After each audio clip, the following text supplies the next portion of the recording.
Had a great meeting this morning with a bunch of guys in our round table, and one of the things that we talked about was we talked about operations guys being in personal relationship, close proximity with their teammates. And so Alluring Glass has an example, recent example. Yesterday, my ops guy, I think he took Jake, one of his coworkers, 3 times, the third time to actually buy a car.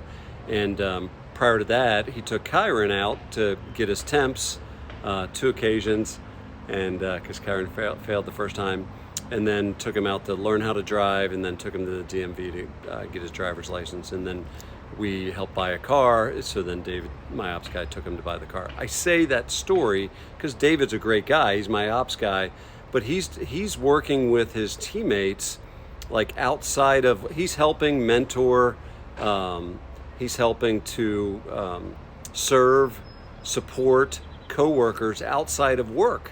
And in my men's group this morning, we were talking about, it's like, that's quite an ask for me to ask, my ops guy to say, hey, when your teammates need help, assistance outside of work hours, part of your job is to try to help them. Like, I want you to, like, I'm hiring you to do day-to-day ops, but it's a big ask to say, hey, beyond the daily responsibilities, I also want you and myself and our leadership team to be sensitive to what our teammates, when they need support outside of work, that, I want to hire the type of leaders that model that we're willing to help guys.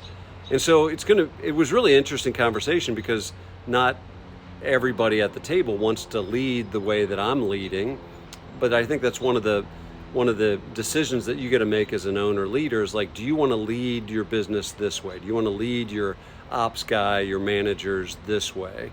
And you get to decide. So for me, it's super important. So, the question this morning is, like, would I hire an ops guy that's not willing to do those things? And the answer is, well, no, I wouldn't want an ops guy that's not willing to be available.